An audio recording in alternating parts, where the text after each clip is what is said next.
Lo hubiera matado si el tiempo fuera una cuestión mental, se dijo a sí mismo mientras caminaba y pasaba su mano derecha por su relamida y larga cabellera que llevaba atada en una cola de caballo. Sobre la arena iba dejando las huellas de sus pies junto con las gotas de agua que de su ropa estilaban. Estaba empapado, vestía un frac. Nadie imaginaba en aquella playa de Copacabana que Miguel Ángel Blázquez era un violinista reconocido. No tenía facha de millonario como realmente lo era. Solo sus zapatos Ferragamo podían delatarlo, pero esos ya los había aventado al mar. En la mano izquierda sostenía un cuchillo de cocina con sangre fresca. La sangre era de Carlos, su novio. Miguel Ángel tenía 33 años, una edad poética. Por eso no había matado a Carlos. No quería pasar el resto de su vida en prisión ni dejar de estar con él. Solo lo había herido en el muslo para conservar las posibilidades de volver a verlo. Carlos nunca lo volvió a buscar.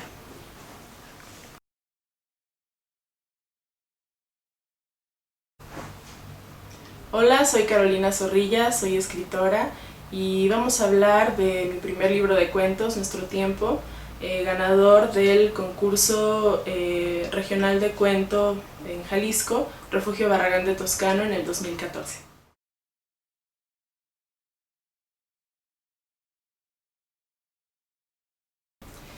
Bueno, yo había escrito todos estos cuentos que conforman el libro durante diferentes épocas, desde tal vez creo que como desde el 2010.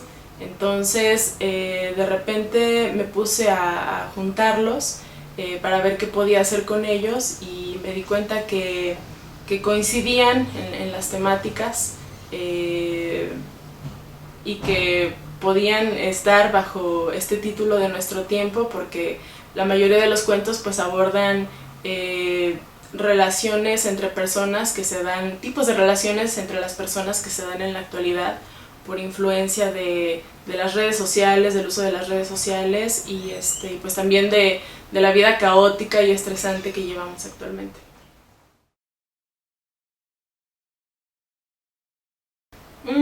Bueno, tengo la fortuna de tener padres que me inculcaron la literatura desde pequeña.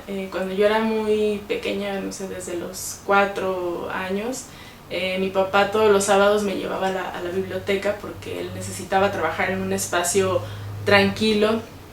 Él era profesor, entonces me llevaba con él y me sacaba un montón de libros y yo estaba siempre leyendo mientras él estaba trabajando. Entonces también leía muchas historietas y fue como pues todo ese mundo fantástico de la literatura, la ficción, esas historias que me hacían imaginarme más cosas, pues me ayudaron para que yo también tuviera ese interés por construir ese tipo de realidades que no estaban en el mundo real, ¿no?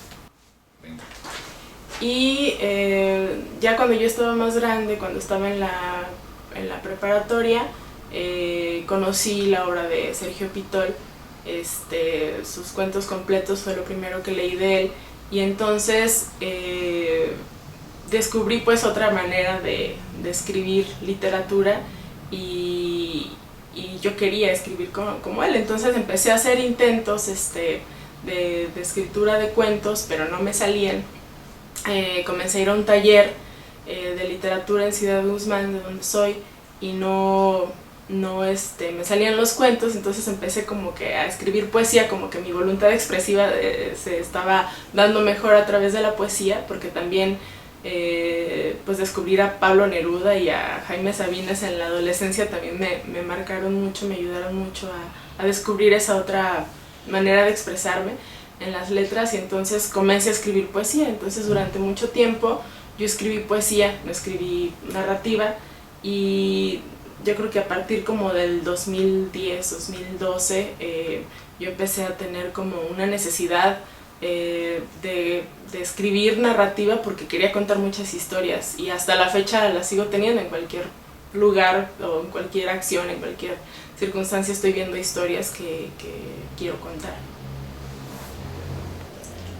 @mealdios sufría depresión y todos sus seguidores en Twitter lo sabían.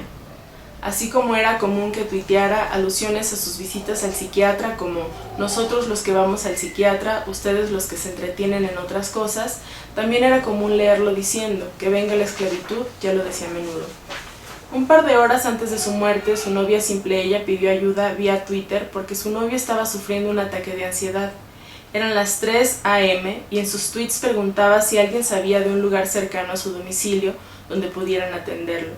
Nadie lo leyó a esas horas de la madrugada, cuando a los que tuiteaban solo les preocupaba atender el estado romántico de su insomnio. @mealdios murió a causa de un paro cardíaco provocado por el ataque de ansiedad, o eso dicen. @Simpleella tuiteó su desesperación, su tristeza, su luto, su duelo y su resignación. Todos los seguidores la leían con morbo. En un par de días, su número de seguidores incrementó notablemente de 236 a 980. @mealdios aumentó su número de seguidores de 450 a 2175 en una semana. Su muerte fue tuiteada, retuiteada, fabeada y hashtagueada, todo un trend topic.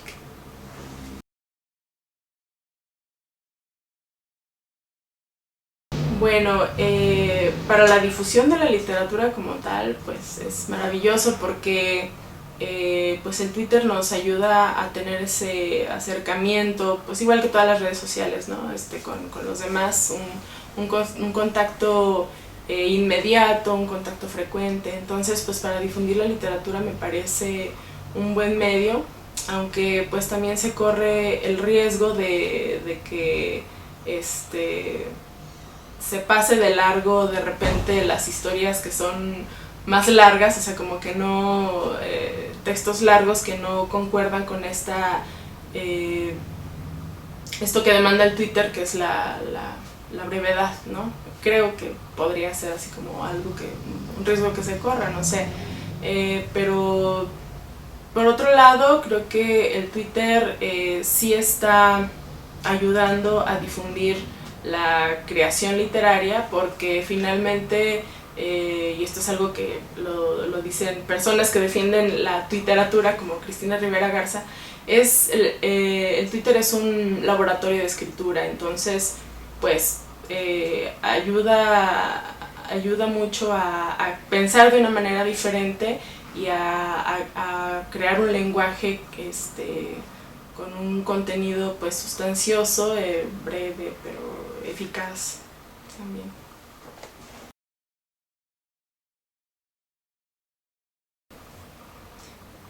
Yo defiendo mucho los talleres literarios, de hecho sigo asistiendo a un taller literario y ayuda mucho a